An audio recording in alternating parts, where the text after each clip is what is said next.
sebelumnya, Assalamualaikum warahmatullahi wabarakatuh. Waalaikumsalam warahmatullahi wabarakatuh. Yang terhormat Bapak Kepala Sekolah SD Negeri 2 Keputran, yang saya hormati Bapak Ibu Guru, karyawan SD Negeri 2 Keputran.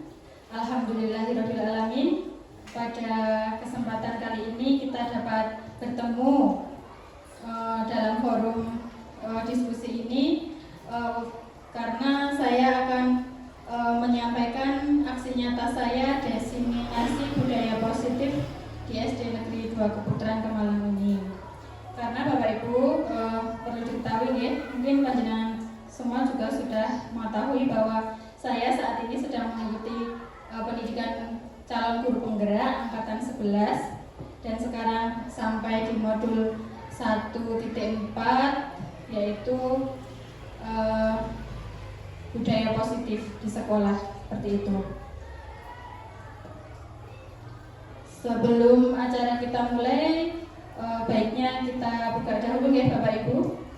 Marilah kita buka acara pada siang hari ini dengan doa bersama, dengan membaca basmalah bersama-sama. Bismillahirrahmanirrahim. Nah, terima kasih ya Bapak Ibu. Saya ucapkan terima kasih sekali lagi karena sudah menyempatkan waktunya. Sebenarnya saya untuk diseminasi seperti ini, untuk meminta waktu Bapak Ibu itu sangat tidak nyaman di hati, karena Bapak Ibu mungkin juga banyak kegiatan seperti ngeles atau kelasnya ditinggal gitu.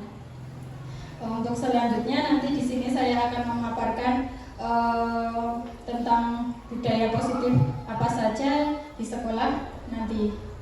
Nah, sebelumnya saya mohon Bapak Harjo untuk sedikit menyampaikan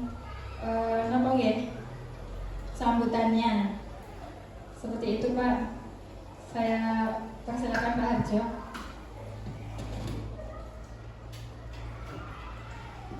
Assalamualaikum warahmatullahi wabarakatuh. Alhamdulillahirrahmanirrahim. Bapak Ibu yang dihormati, Mbak Nuri selaku pemateri, alhamdulillah pada kesempatan ini kita bisa bertemu untuk ikut serta melancarkan pelaksanaan guru penggeraknya dari Pak Nur. Semoga nanti bisa sukses untuk sampai akhir dengan hasil yang sangat memuaskan. Nanti apa yang bisa kita lakukan, kita dukung teman kita untuk menuju yang lebih baik.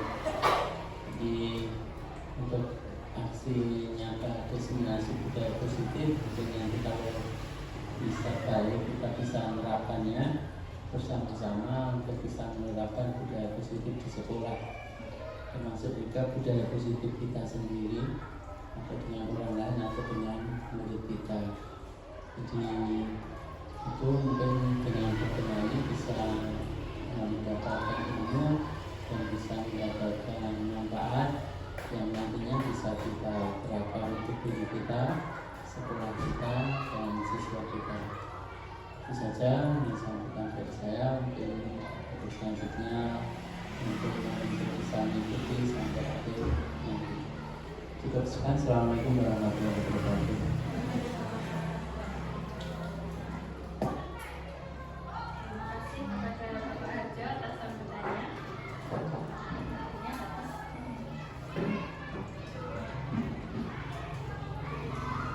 Terima kasih kepada Bapak Harjo atas sambutannya dan dukungannya untuk saya agar terlaksananya diseminasi ini dengan lancar.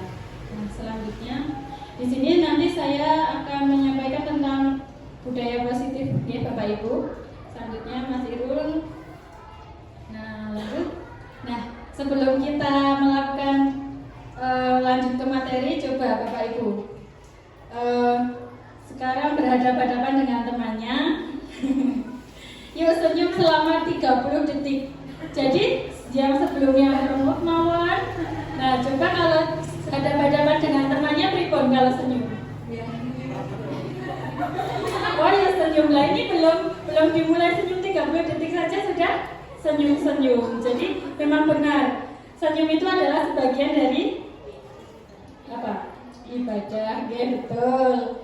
Nah, kita awali hari ini dengan senyum ya Bapak Ibu, kita awali kegiatan ini dengan senyum. Nah, selanjutnya tujuan dari pemaparan materi budaya positif ini nanti yang pertama saya akan menjelaskan konsep budaya positif yang berdasarkan pada konsep perubahan paradigma stimulus respon ke teori kontrol. Nah, nanti ada penjelasannya ya Bapak Ibu. Yang kedua, menjelaskan konsep makna disiplin, ada keyakinan kelas, terus ada hukuman dan penghargaan. Kemudian ada 5 kebutuhan dasar manusia, ada restitusi dengan 5 posisi kontrol guru, serta segitiga restitusi. Nah, ini posisi kontrol dan segitiga restitusi ini nanti berkaitan dengan bagaimana penyelesaian masalah anak seperti itu, bagaimana kita menangani anak seperti itu nanti. Yang terakhir, menerapkan budaya positif di sekolah. Lanjut. Nah, perubahan paradigma kontrol. Cobalah buka. Nah, di sini tadi saya kayaknya ada sticky note ya. Jadi ini nanti saya bagikan ya Bapak Ibu. Kemudian di sini nanti ditulis hal apa yang paling berharga bagi Bapak Ibu. Contohnya, sertifikat tanah berharga banget bagi saya. Seperti itu contohnya. Pokoknya hal apa yang paling berharga bagi Bapak Ibu. Maka jenengan tulis di sini satu saja. Kemudian setelah jenengan tulis, nanti jenengan genggam seperti itu.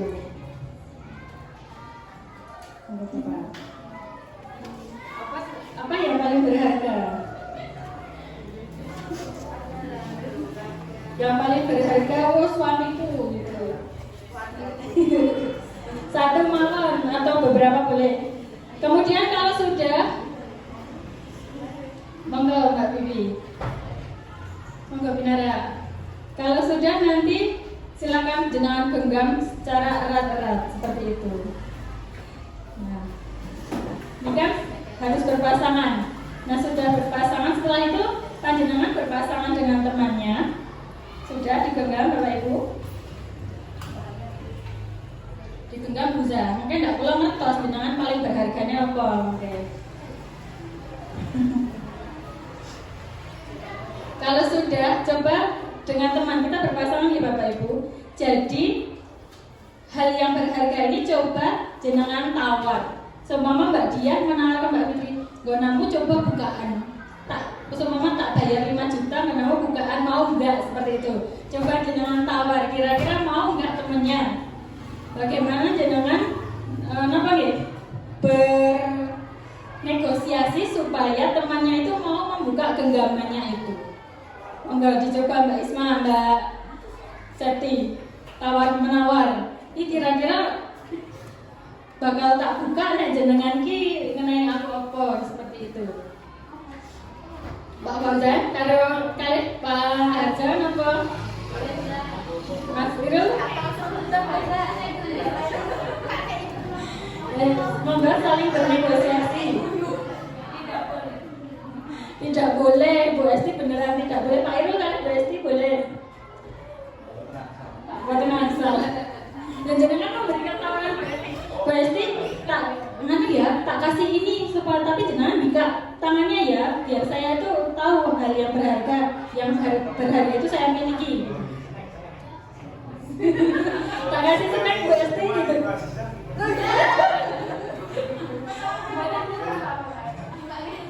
Ada yang mau coba?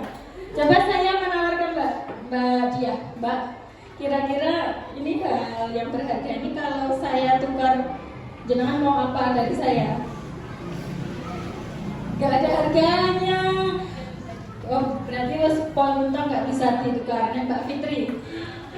Oh sama, semuanya sama ternyata gak bisa ditukar dengan apapun. Lanjut Mas Irul. Nah, tapi saya sekarang wis rampung Mbak, coba tak delok ini.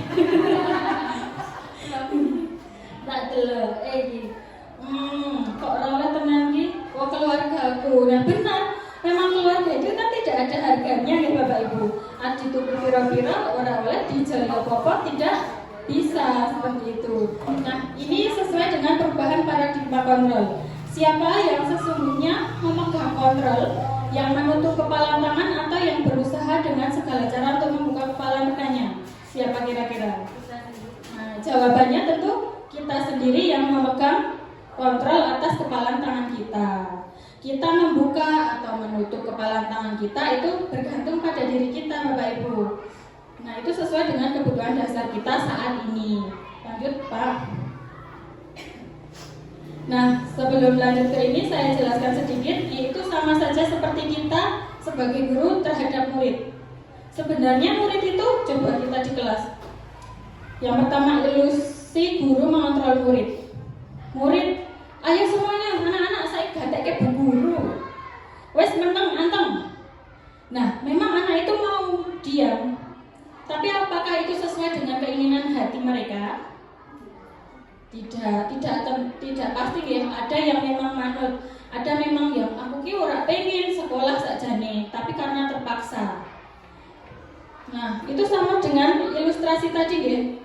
Bukalah genggaman. Itu sama saja seperti kita mengontrol murid. Karena kita itu orang dewasa, itu memang sukanya mengontrol anak-anak seperti itu.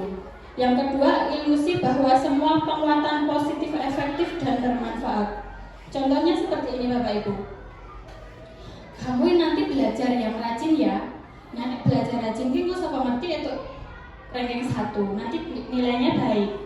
Nah, itu tuh kita mengontrol murid, tapi murid belum tentu mau dikontrol oleh kita. Seperti itu Bapak Ibu. Yang ketiga, ilusi bahwa kritik dan membuat orang merasa bersalah dapat menguatkan karakter. Contohnya seperti ibumu loh sudah menyekolahkan kamu susah-susah, sudah dibiayai sekolah, sudah didukung sedemikian rupa, tapi kamu tidak serius. Bagaimana dengan perasaan ibumu? Apakah kamu tidak merasa bersalah terhadap ibumu? Nah, anak itu nanti akan berubah, tapi itu tidak akan bertahan lama Bapak Ibu.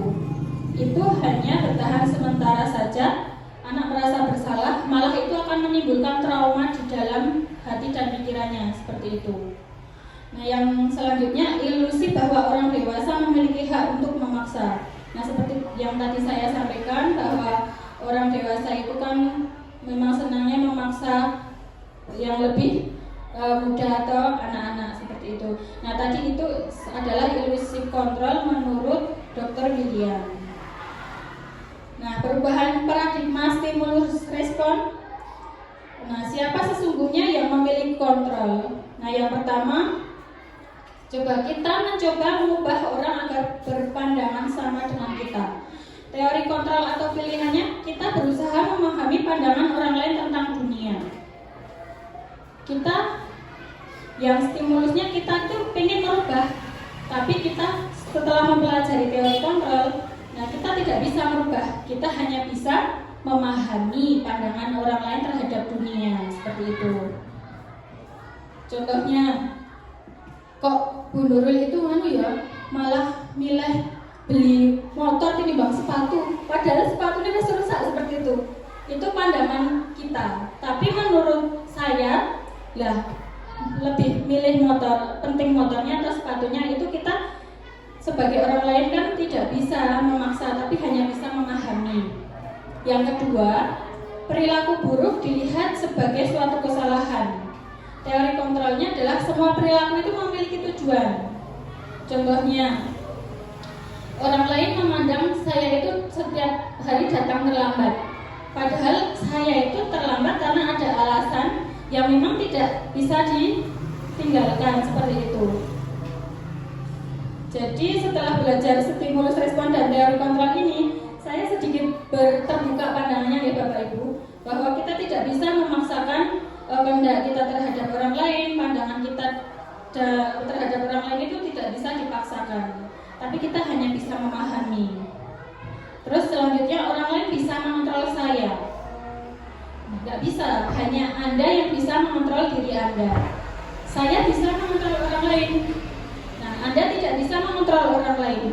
Anda hanya bisa memahaminya. Pemaksaan ada pada saat bujukan gagal. kolaborasi dan konsensus menciptakan pilihan-pilihan baru. Contohnya pemaksaan pada saat bujukan gagal. Nah, sebenarnya saya tadi kan memaksa Mbak Dia, membujuk Mbak Dia, tapi Mbak Dia tetap nggak mau. Nah, itu orang nanti akan cenderung memaksa seperti itu. Padahal itu tidak, dalam teori kontrol itu tidak diperbolehkan. Selanjutnya model berpikir menang kalah. Nah, teori kontrolnya model berpikir menang-menang. Saya sudah berhasil membuka tangannya Mbak Dia. Itu bukan berarti saya menang, Mbak Dia kalah, tapi semuanya menang. Mbak Dia menang karena dapat imbalan sesuatu, saya menang karena Mbak Dia memberikan kepada saya sesuatu, seperti itu. Lanjut. Nah, dengan ilusi kontrol tadi dalam dunia pendidikan itu ada pembelajaran dengan paradigma baru di Bapak Ibu, yaitu pembelajaran berdiferensiasi yang mengacu kepada profil pelajar Pancasila.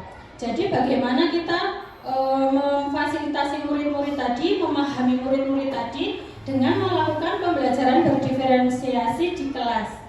Ada anak yang senangnya melihat video, ada anak yang senangnya mencatat. Kita fasilitasi semua ya Bapak Ibu. Tetapi dalam satu kelas itu bukan berarti harus kita satu-satu seperti ini, enggak. Kita mengadakan namanya diagnosa. Nah, siswa kita diagnosa yang gejalanya hampir mirip kita, ya kita buat kelompok seperti itu. Itu namanya pembelajaran berdiferensiasi ya Bapak Ibu. Jadi tidak di kelas, ayo semuanya sekarang semua buka buku halaman 10. Kita akan membahas tentang ini. Sekarang perhatikan Bu Guru. Nah, itu kan di kurikulum lama seperti itu. Tapi kita di kurikulum Merdeka mengacu kepada profil pelajar Pancasila dengan memfasilitasi siswa dengan pembelajaran berdiferensiasi. Seperti kemarin Bu Aziza sudah belajar itu nggih di PBG. Nah, sudah. Oke. Jadi para peserta didik belajar sesuai kebutuhannya berdasarkan tahap perkembangannya sesuai dengan teori psikologi modern untuk mewujudkan profil pelajar Pancasila. Lanjut Pak. Nah lanjut. Nah ini kita akan ke materi inti disiplin positif. Nah seorang guru yang baik harus memiliki kemampuan dalam mewujudkan budaya positif di sekolah Bapak Ibu. Budaya positif itu dapat dijalankan dengan menerapkan konsep ini. Jadi budaya positif itu ada konsep-konsepnya seperti ada 6. Ada nanti disiplin positif, perilaku manusia, keyakinan sekolah atau kelas, kebutuhan dasar manusia, posisi kontrol restitusi dan segitiga restitusi.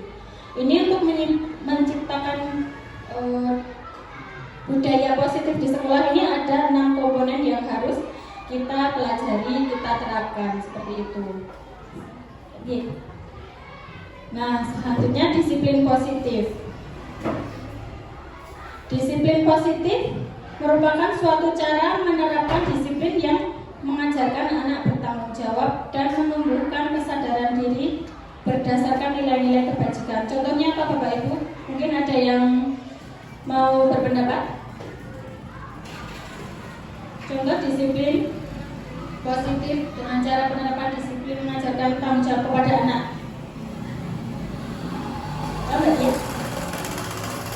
Tiket kelas berarti bertanggung jawab atas kebersihan di kelas, boleh. Terus apalagi ada yang berpendapat? Oke, pas. Nah, jadi disiplin positif ini mengajarkan anak bertanggung jawab berdasarkan nilai kebajikan. Nilai kebajikan itu apa mawon? Lanjut. Nah, ini ada nilai-nilai kebajikan ya Bapak Ibu. Ada peduli, rajin, integritas, rasa hormat dan seterusnya. Nilai-nilai kebajikan ini merujuk pada 6 profil pelajar Pancasila tersebut. Nah, ada belas kasih, kejujuran, bersahaja. Ini adalah nilai-nilai kebajikan yang ada di dalam disiplin positif. Lanjut Pak.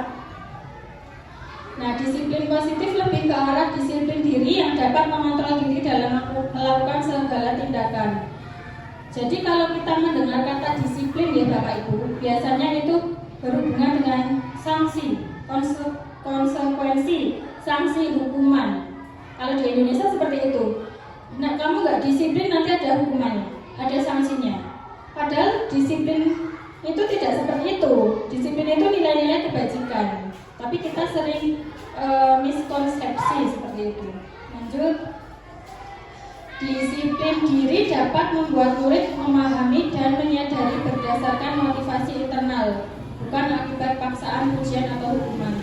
Jadi Bapak Ibu yang perlu ditekankan di sini, disiplin positif itu baiknya muncul dari dalam hati, dalam diri siswa, bukan dari eksternal. Contoh, aku berangkat sekolah tepat waktu karena takut dihukum. Itu adalah dari faktor eksternal. Aku mau berangkat sekolah tepat waktu karena itu tanggung jawabku. Nah, itu ada nilai-nilai kebajikan, tanggung jawab tadi ya Bapak Ibu. Nah, itu merupakan disiplin positif dari dalam hati atau internal. Jadi disiplin positif ada dua sumbernya ya Bapak Ibu, yang internal dan eksternal, dari dalam diri dan dari luar. Lanjut. Nah, selanjutnya kita masuk ke motivasi perilaku manusia. Ini masih berkaitan dengan materi tadi ya Bapak Ibu. Motivasi adalah kekuatan yang kompleks yang mempengaruhi semua aspek kehidupan kita. Nah, motivasi ini dari diri sendiri dan orang lain dapat membantu kita mencapai tujuan, membangun hubungan yang lebih baik dan menjalani hidup yang lebih bahagia. Jadi motivasi kita untuk belajar apa, motivasi kita untuk bekerja apa, itu muncul dari dalam diri. Nah, ada 3 motivasi perilaku manusia, seperti tadi yang saya sebutkan di disiplin positif. Ada 3 dari untuk menghindari ketidaknyamanan atau hukuman. Jadi manusia itu berperilaku, ini kurang ya, perilaku kurang lagi.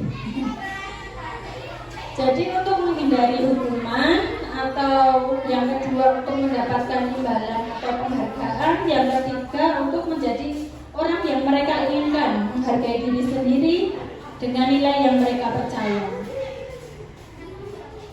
Jadi motivasi itu kan ada eksternal, internal. Saya melakukan diseminasi ini karena saya ingin saya ingin mencapai tujuan, saya ingin belajar, apa saya takut kalau tidak dapat nilai pas guru penggerak, seperti itu. Kalau saya takut tidak mendapat nilai, berarti untuk menghindari ketidaknyamanan, berarti eksternal. Tapi karena saya sadar ini tanggung jawab saya untuk menyampaikan ini kepada Bapak Ibu guru, berarti saya yang internal, seperti itu. Seperti Bapak Ibu juga berangkat kerja itu motivasinya karena apa? Karena takut nanti kalau tidak berangkat dipanggil atasan, atau karena memang tanggung jawab Bapak Ibu? Oh, tanggung jawab. Berarti alhamdulillah Pak Harjo, Bapak Ibu guru sini merasa bertanggung jawab atas pekerjaannya. Lanjut. Nah, selanjutnya keyakinan sekolah atau kelas. Keyakinan sekolah atau kelas. Apakah Bapak Ibu sudah pernah membuat keyakinan kelas? Mbak Fitri sudah pernah? Sudah pernah. Mas Fauzan? Sudah pernah. Pak Irul? Sudah pernah, oke. Pernah aja ya? Memang Bapak Ibu guru, ketika kita menyampaikan ketika berhadapan dengan anak, memang harus kita mempunyai keyakinan ya.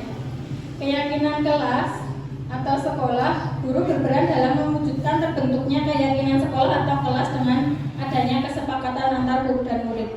Jadi keyakinan itu harus disepakati antar guru dan murid. Supaya apa Bapak Ibu? Nanti jika ke belakangnya ada masalah-masalah yang memang berhubungan dengan siswa, dikembalikan lagi ke keyakinan kelas. Kalau keyakinan kelas kita yang membuat guru sendiri tanpa kesepakatan dengan murid, nanti murid kalau ada masalah dijawab. Nah, saya nggak ikut buat itu Pak, saya nggak merasa meyakini keyakinan itu. Jadi harus guru dan murid. Lanjut, keyakinan sekolah atau kelas berupa pernyataan-pernyataan universal yang mudah diingat dan dipahami dan diterapkan di lingkungan sekolah. Jadi isi dari keyakinan kelas itu merupakan bentuknya pernyataan ya Bapak Ibu, bukan pertanyaan, bukan kalimat perintah, tapi pernyataan. Lanjut. Nah, contohnya seperti ini, ciri-ciri keyakinan kelas Bapak Ibu. Bedanya peraturan kelas dan keyakinan kelas. Kalau keyakinan kelas kita lebih menyeluruh, bersifat lebih abstrak daripada peraturan. Yang kedua berupa pernyataan universal. Yang ketiga dibuat dalam kalimat positif. Kenapa harus kalimat positif Bapak Ibu? Contohnya, datang tepat waktu sama tidak boleh datang terlambat. Nah, nanti siswa itu termindset tidak boleh datang terlambat. Datang terlambatnya itu nanti yang termindset di otak siswa. Walaupun itu kita baca tidak berpengaruh apa-apa, tapi nanti itu bisa termindset Bapak Ibu. Makanya keyakinan kelas itu kata-katanya harus positif.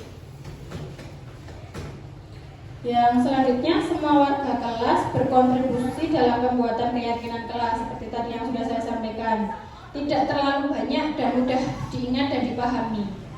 Jadi keyakinan kelas itu isinya poin-poinnya saja. Nanti setelah keyakinan kelas, jika ingin lebih detail bisa dijabarkan ke peraturan kelas seperti itu Bapak Ibu. Contohnya, peraturan kelas, kembalikan barang ke tempatnya. Lebih baik bertanggung jawab. Nanti kan itu universal, bisa bertanggung jawab terhadap apapun. Mengembalikan barang ke tempatnya atau piket sesuai jadwalnya, seperti itu. Mas. Dilarang mengganggu orang lain. Nah, saling menghormati itu kan lebih menyeluruh, lebih universal. Dilarang mengganggu orang lain. Nanti anak-anak tidak mengganggu, hanya tidak mengganggu orang lain itu temannya saja. Padahal kan saling menghormati, bisa nanti tidak mengganggu ke kelas yang lain atau tidak mengganggu guru ketika sedang berbicara dan lain-lain seperti itu. Dilarang melakukan kekerasan, bisa keamanan, saling menghargai atau menjaga keamanan lingkungan seperti itu ya Bapak Ibu.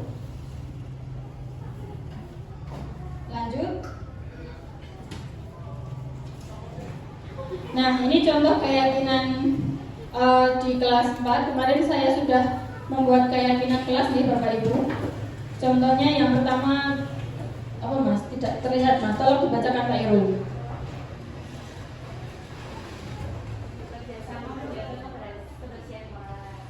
Ya, bekerja sama menjaga kebersihan kelas, saling peduli, menghargai dan membantu sesama lain. Yang pertama tadi kan saling bekerja sama menjaga kebersihan kelas ya. Itu kan kalau peraturan kelas bisa piket sesuai jadwal. Nah, itu kalau peraturan kelas, karena ini keyakinan kelas lebih menyeluruh seperti itu kata-katanya Bapak Ibu. Terus yang keempat itu mengerjakan tugas tepat waktu. Kalau peraturan kelas bisa wajib mengerjakan PR seperti itu. Terus yang kelima tepat waktu dan aktif di kelas. Kalau peraturan kelas bisa datang ke sekolah tepat waktu. Lanjut. Apa Pak sebenarnya kebutuhan dasar manusia? Nah, lanjut Bapak. Pernyataan.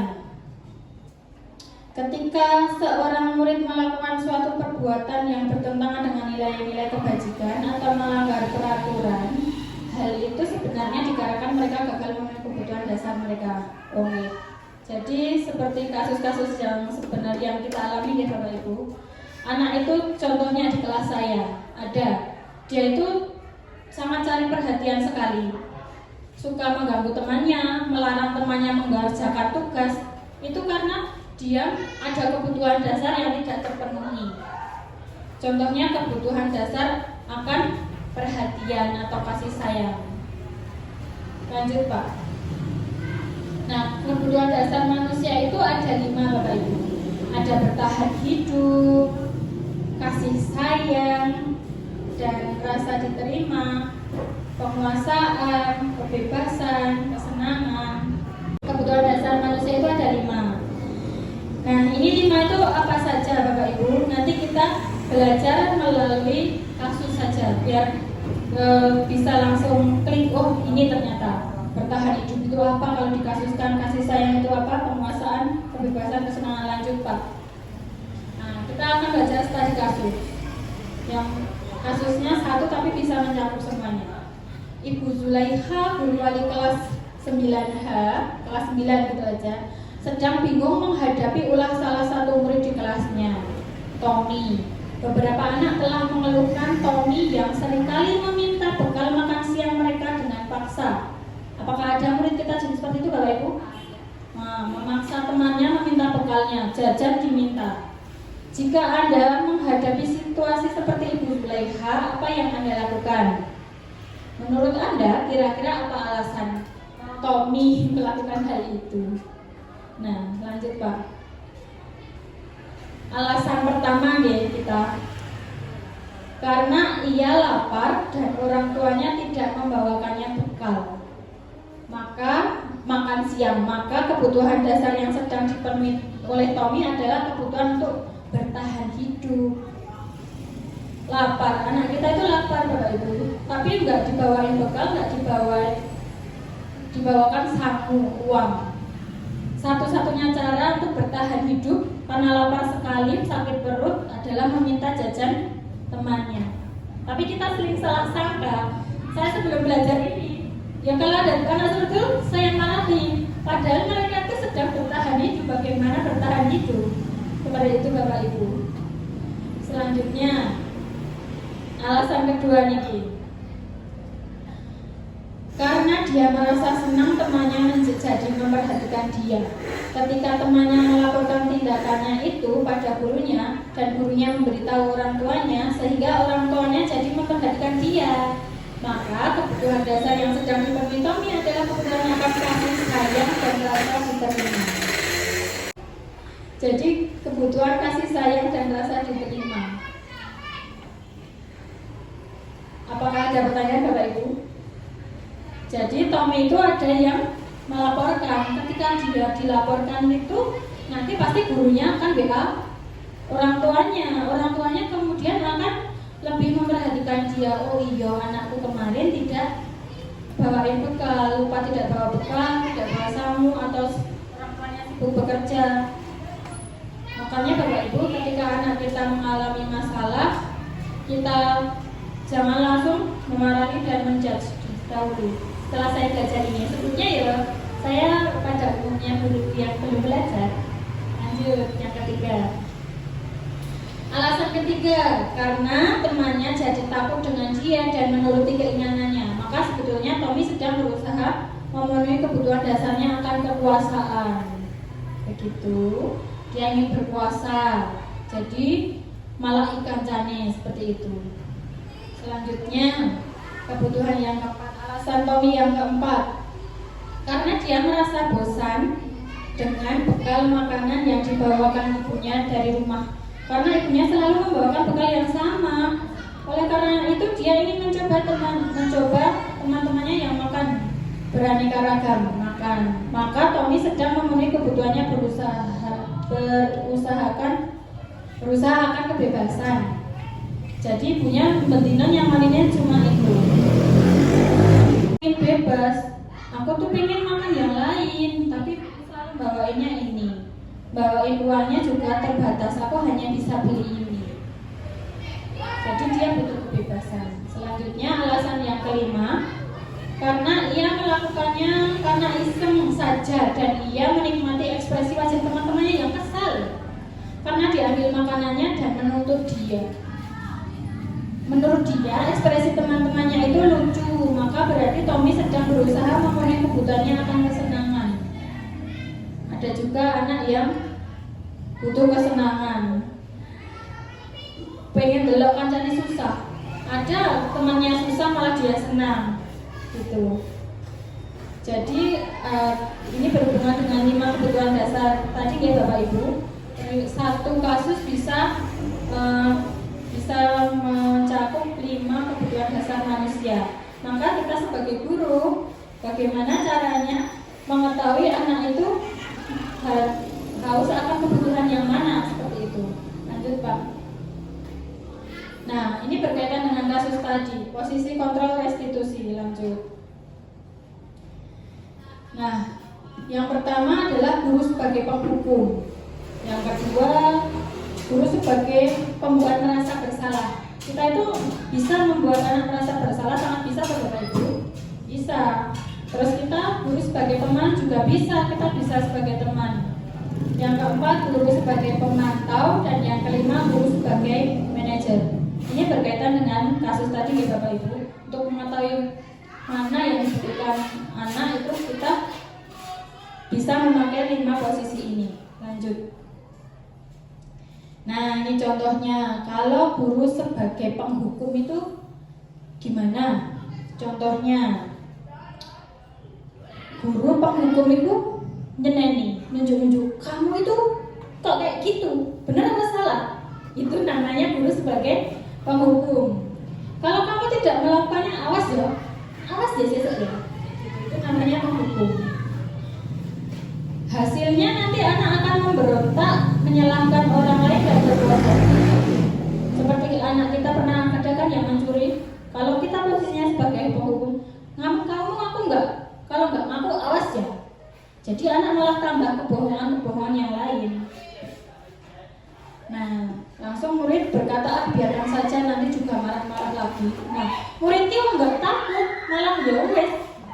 Enggak ya, muridnya marah-marah lagi.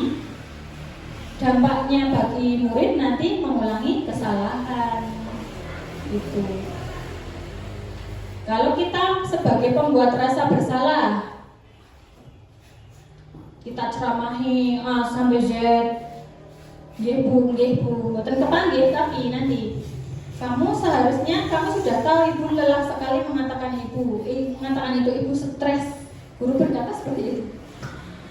Muridnya, hasilnya menyembunyikan, menyangkal, berbohong, sama saja.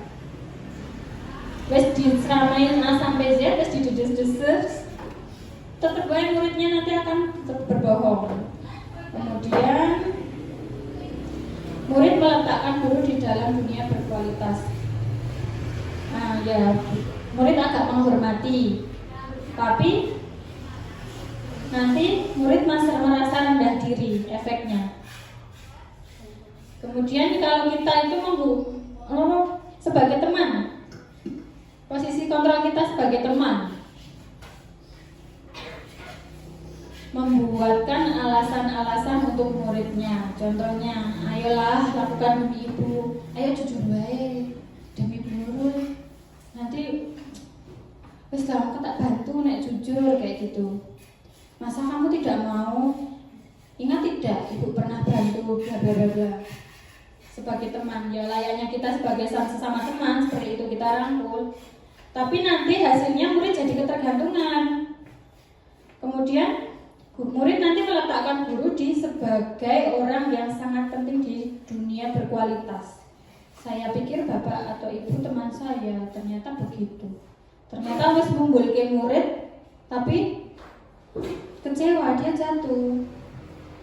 Kalau aku sebagai teman wis percaya, tapi guru kok malah nanti tetap manggil orang tuaku atau apa gitu. Nanti anak menjadi lemah, tidak mandiri dan tergantung. Kalau sebagai pemantau, nah kita guru sebagai pemantau, kita cuma menghitung dan mengukur. Nah peraturanmu apa? Kok kamu terlambat, peraturannya gimana? Gitu. Kata-katanya sudah halus kalau yang pemantau ini. Nanti hasilnya menyesuaikan diri bila diawasi. Anak itu nanti sekarang pikirnya bener loh, aku tak angkat basi gitu. Nanti merasa diawasi, jadi dia menyesuaikan diri.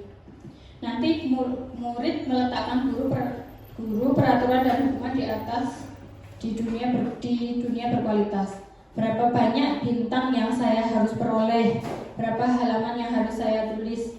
Nah itu kalau di pelajaran ya Bapak Ibu, nanti dengan reward dan punishment itu. Kalau kamu bisa dapat nilai 100 berapa kali, nanti kamu bisa saya beri bintang. Itu nanti sebagai pemantau juga. Peraturannya gimana? Nanti dampak pada murid menitik beratkan pada sanksi atau hadiah untuk dirinya. Jadi dia melakukan sesuatu karena ada hadiahnya atau ada sanksinya. Jadi tidak dari internal, bisa dari eksternal nanti. Nah kalau guru sebagai manajer, nah ini nanti gurunya awalnya mengajukan pertanyaan-pertanyaan Bapak Ibu. Apa yang kita yakini? Nah ini berhubungan dengan keyakinan kelas tadi ya. Kenapa guru harus mempunyai keyakinan kelas? Nah fungsinya untuk ini, untuk posisi kontrol guru ini sebagai manajer. Kita kembalikan lagi nanti sama anak. Ini bahasanya sudah halus, tapi kita kembalikan ke murid. Apa yang sudah kita yakini, apa yang bisa kau kerjakan untuk memperbaiki masalah ini. Nanti hasilnya menguatkan pribadi anak itu. Wah aku ya merasa dirangkul, tapi aku juga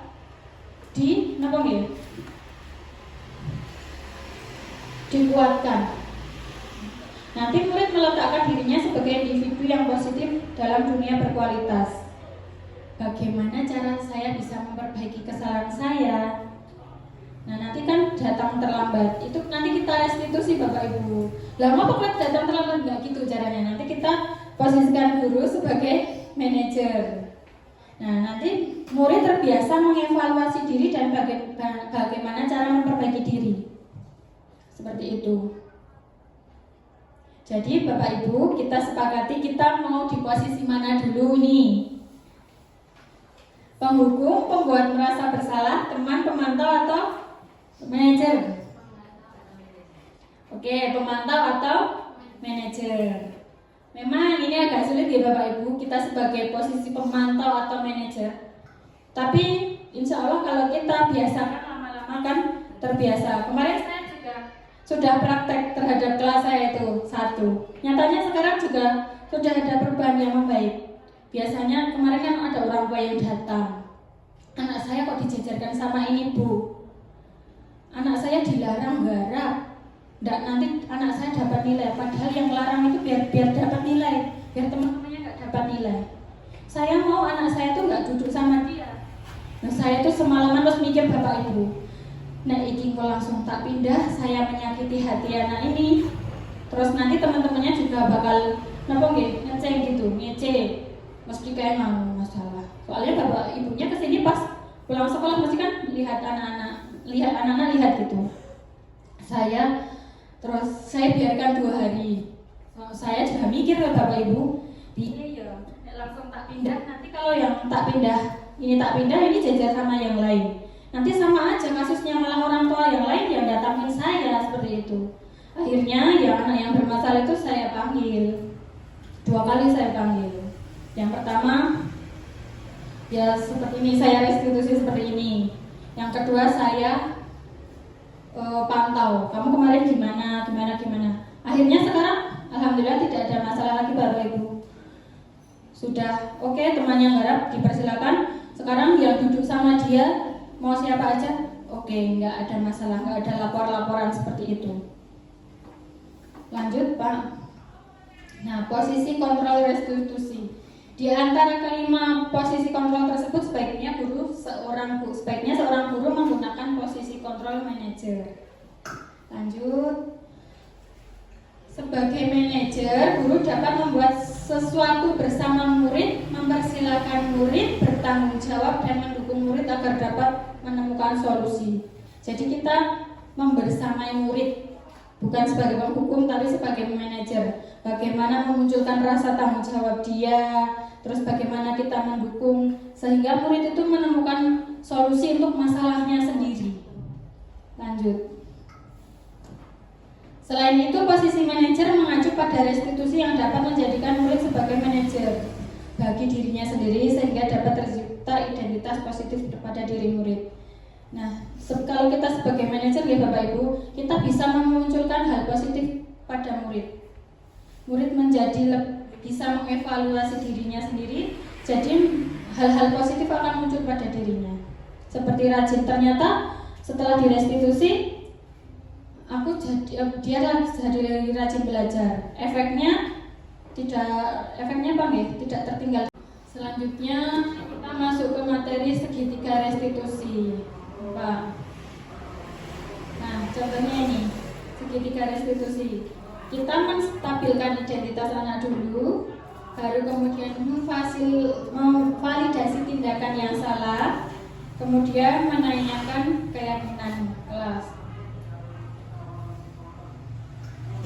Menstabilkan identitas dilakukan berdasarkan prinsip membuat kesalahan ada bagian dari proses pembelajaran yang nantinya akan menggeser identitas gagal ke arah identitas sukses. Contoh kata-katanya seperti ini Bapak Ibu. Ya nggak apa-apa, memang manusia itu tempatnya salah dan lupa. Oke, kita nggak apa-apa, kita akan perbaiki ya, gitu. Nggak apa-apa, memang masalah itu memang kita itu kadang manusia punya salah. Seperti itu contohnya menstabilkan tadi identitas. Jadi tidak langsung dijudge, kita stabilkan dulu identitas dia bahwa dia itu manusia. Manusia kan ada punya salah, lupa, seperti itu ya Bapak Ibu. Selanjutnya, nah ini kata-katanya. Buat salah itu hal yang manusiawi. Tidak ada manusia yang sempurna. Kita pasti bisa menyelesaikan permasalahan ini. Bapak atau Ibu tidak tertarik untuk mencari tahu siapa yang benar, siapa yang salah. Bapak atau Ibu lebih tertarik untuk menyelesaikan masalah. Ini ambil deh teksnya. Kalau kamu menyalahkan dirimu sendiri terus-menerus, apakah kamu bersikap baik pada dirimu sendiri? Ini contoh kata-kata ketika kita merestitusi anak ya Bapak Ibu.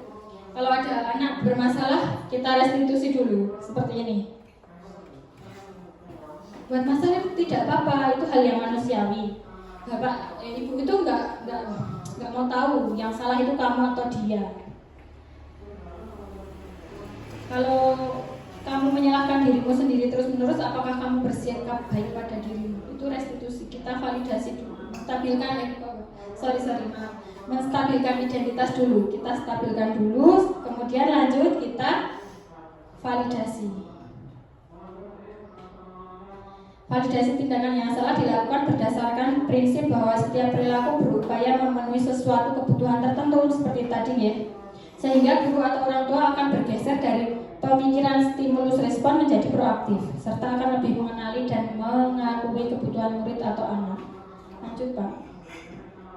Nih contohnya, kamu pasti punya alasan mengapa kamu melakukannya, apa yang penting bagi kamu. Jadi kita validasi.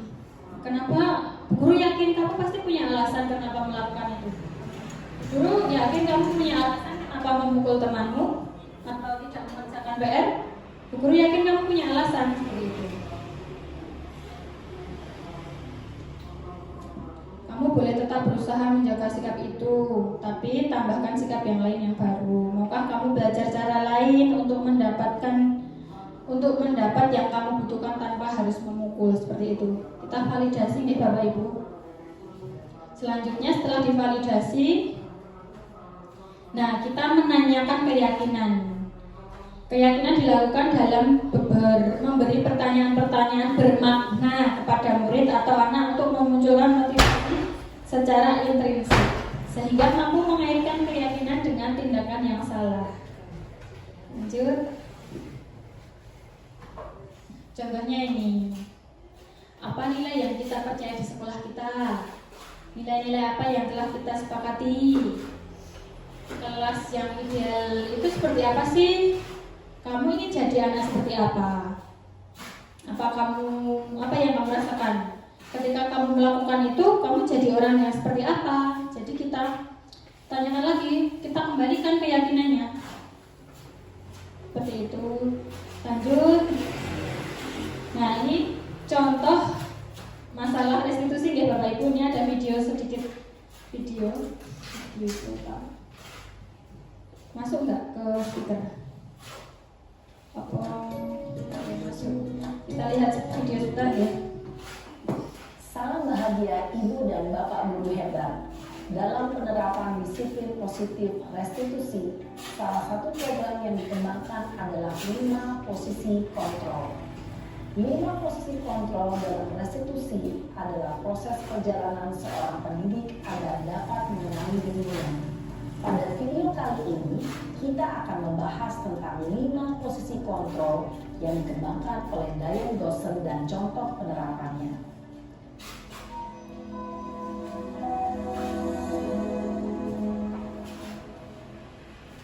5 posisi kontrol itu adalah 1. Posisi penghukum, 2. Posisi pembuat merasa bersalah, 3. Posisi teman, 4. Posisi pemantau atau monitor, dan 5. Posisi manajer.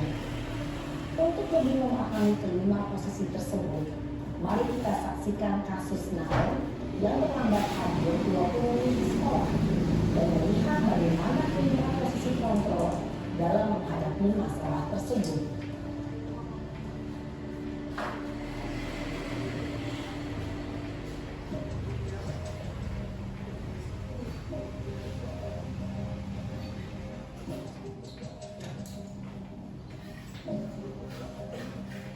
Naren, sini kamu. Selamat pagi Bu. Selalu terlambat. Kamu deh, pasti terlambat. Maaf Bu, saya Apa?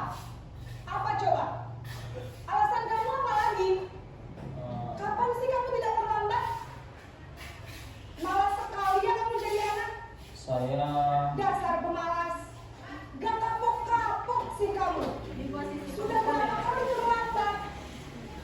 Sana, kamu keliling lapangan basket 2 kali. kenapa saya harus ke lapangan basket Bu? Kenapa? Kamu melawan ibu. Berani-beraninya jawab. Sudah terlambat, masih berani jawab pula. Sekarang, keliling lapangan basket 5 kali sekalian. Biar kapok. Cepat. Pergi sana ke lapangan basket. Posisi penghukum biasanya berbicara dengan nada tinggi, menghardik, menunjuk-nunjuk, menyakiti, dan menyindir. Hukuman bisa berupa fisik maupun psikis. Ibu dan Bapak guru hebat, dampak yang terjadi pada murid ketika guru berada pada posisi penghukum adalah murid cenderung akan memberontak, bahkan menyimpan dendam.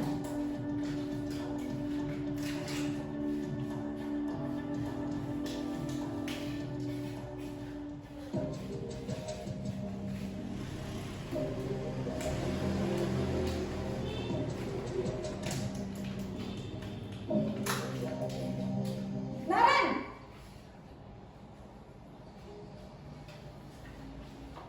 Selamat pagi Bu. Naren.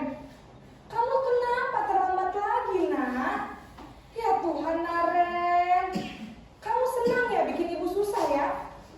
Kalau kamu terlambat lagi, nanti ibu yang ditegur bapak kepala sekolah, nak. Disangka ibu tidak bisa membina kamu. Duh, gimana ini? Maaf Bu, Duh, Gusti Naren. Kamu suka ya kalau ibu ditegur bapak kepala sekolah?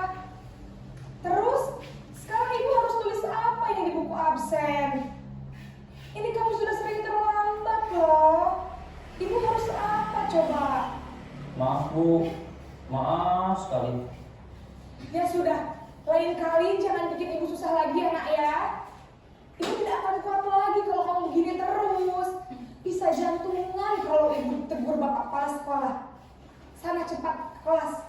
Maaf ya Bu, maaf sekali. Posisi pembuat rasa bersalah berbicara dengan nada tenang, cenderung lembut. Namun kata-kata yang diutarakan membuat murid merasa menjadi orang yang gagal, memandang buruk dirinya sendiri, merasa tidak berharga, dan tidak sanggup membahagiakan membahagiakan orang lain.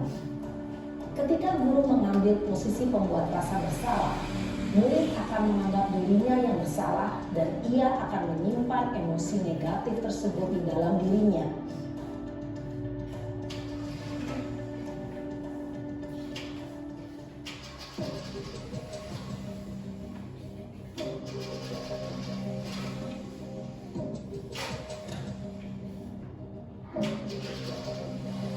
Naren,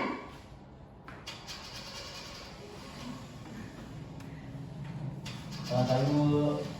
wah, sudah jam berapa ini nak? Terlambat lagi ya sayang. Iya Bu, habis ibu saya lupa mengucap saya Bu. Kamu malah menyalahkan ibu kamu. Kamu bukannya anak yang larinya paling kencang. Kok terlambat sih? Iya Bu, saya memang terlambat bangun tadi. Jadi biarpun saya lari kencang, tetap gak kekejar Bu. Ya sudah sana, nanti lain kali larinya lebih kenceng lagi ya. Biar gak terlambat lagi. Bikin senang ibu, demi ibu. Bisa kan? Bisa lah Bu. Ya sudah sana masuk kelas. Ibu beresin urusan absen kamu. Kamu ini ada-ada saja. Dalam posisi teman, guru berbicara dengan nada suara ramah, akrab, cenderung bersenda gurau untuk menjaga suasana tetap santai. Murid akan merasa senang, aman, dan akrab dengan guru. Identitas yang tercipta adalah identitas sukses atau berhasil. Namun, perlu diingat, karena ini masih dorongan eksternal, maka ada faktor ketergantungan dari murid kepada orang tertentu. Di sini guru absennya, sehingga di lain waktu murid bisa berperilaku baik, namun hanya kepada orang-orang tertentu saja.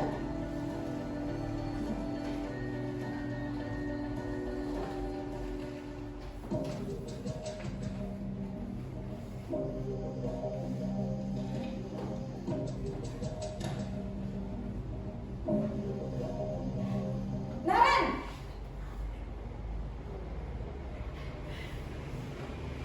Selamat pagi Bu. Naren, apa peraturan sekolah kita tentang jam berapa kita harus masuk sekolah, nak? Kita harus di sekolah jam 7 Bu. Iya betul, sekarang sudah jam 7.20. Naren sudah tahu konsekuensinya jika terlambat hadir. Paham Bu, saya harus tinggal kelas pas jam istirahat selama 20 menit. Iya benar, konsekuensinya demikian.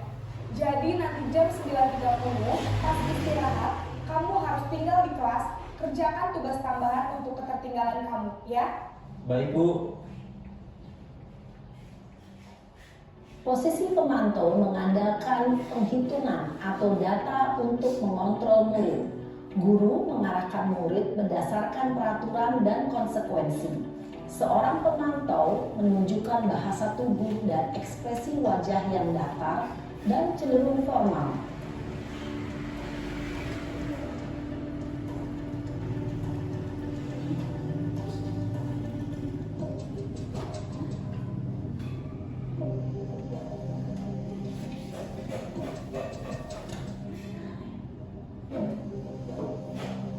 Naren!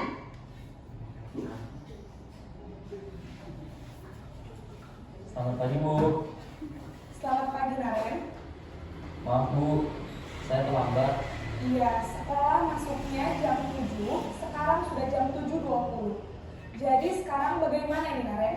Maaf Bu, saya lupa setel alarm saya semalam. Baiklah, menurut kamu, keyakinan sekolah yang mana yang perlu kamu tingkatkan? Menghargai diri sendiri dan orang lain mungkin ya Bu. Setuju. Jadi, apakah Naren meyakini prinsip saling menghormati tersebut? Iya Bu, saya meyakininya. Apakah Naren bersedia memperbaiki masalah keterlambatan ini? Bersedia Bu. Bagaimana kamu akan perbaiki masalah keterlambatan ini? Saya akan coba untuk tidak lupa menyetel alarm saya. Baik, kalau Naren lupa menyetel alarm di rumah, ada orang yang kira-kira bisa bantu mengingatkan tidak? Ada Bu, kakak saya, Kak Emma. Ada lagi selain Kak Emma? Selain Kak Emma, ada ibu saya. Baik, jadi yang mengingatkan Naren adalah Kak Emma dan ibu kamu ya.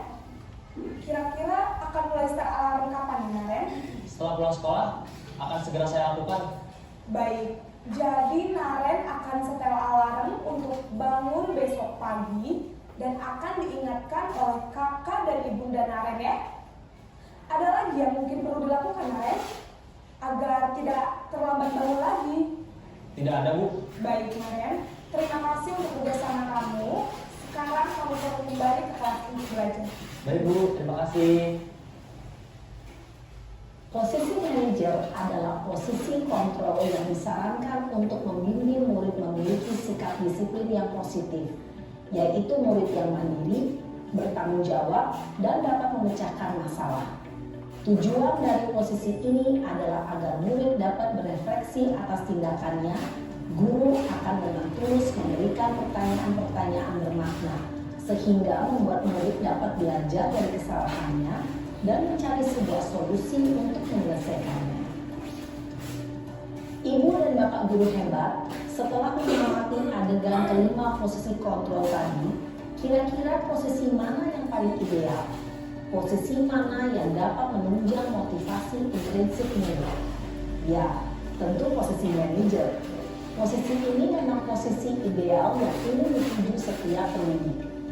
Pada posisi inilah, guru dapat menerapkan disiplin positif yang berpihak pada murid, yang memerdekakan murid. Perjalanan seorang pendidik tentunya tidak mudah untuk sampai pada posisi seorang manajer. Namun, tujuan kita pasti, yaitu menciptakan murid-murid yang mandiri, merdeka, dan bertanggung jawab. Semoga penggambaran 5 posisi kontrol yang telah diperlihatkan ini dapat menjadi ajang refleksi bagi kita semua, agar dapat terus mengasah dan menerapkan disiplin positif yang memerdekakan murid. Mari terus berlatih dan bersemangat. Selamat menerapkan. Salam dan bahagia Ibu dan Bapak guru hebat.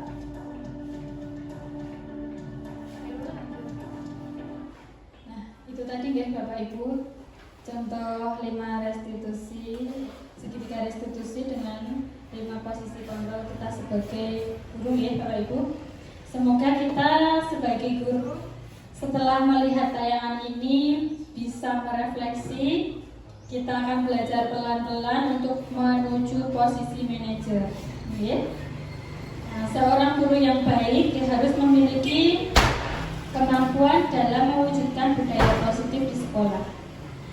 Budaya positif tersebut dapat dijalankan dengan menerapkan konsep-konsep inti seperti tadi Bapak Ibu, disiplin positif,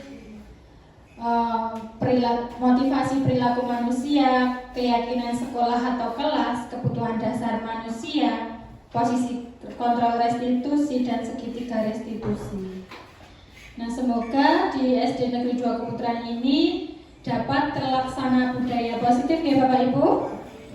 Amin. Kita belajar pelan-pelan karena kita penggeraknya sudah kemarin ada Bu Esti, ada Bu Nita, sekarang saya. Semoga SD 2 Keputaran ini besok menjadi sekolah yang benar-benar berpihak pada murid. Betul ya Bapak Ibu? Amin. Semoga ini juga menjadi gambaran teman-teman di kelas besok harus seperti apa. Saya juga masih belajar nih Bapak Ibu. Saya dengan mungkin Bapak Ibu tahu karakter saya. Nah, saya sedang memperbaiki karakter saya menjadi lebih baik lagi melalui pendidikan calon guru penggerak ini.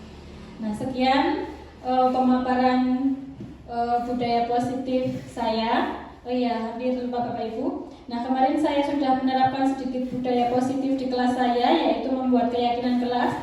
Kemarin sudah saya tempel, tapi ternyata pada jatuh ya Bapak Ibu, kemudian masih saya simpan. Lalu saya berusaha menerapkan segitiga restitusi tadi terhadap masalah di kelas saya. Kemudian budaya-budaya positif yang lain yang saya terapkan adalah mencoba penghijauan di lingkungan sekolah. Seperti itu Bapak Ibu. Nah, sekian pemaparan disiplin positif dari saya. Banyak salah kata mohon maaf. dan terima kasih. Mungkin sebelum ditutup ada yang ingin ditanyakan dulu Bapak Ibu? Sesi tanya jawab? Pak Harjo? Oh Pak Anas nih, alhamdulillah kita selesai. Nah makanya kalau ada pertanyaan-pertanyaan bisa ditanyakan secara pribadi ke saya pas di kantor, bisa nih Bapak Ibu? Ya terima kasih untuk waktunya. Wassalamualaikum.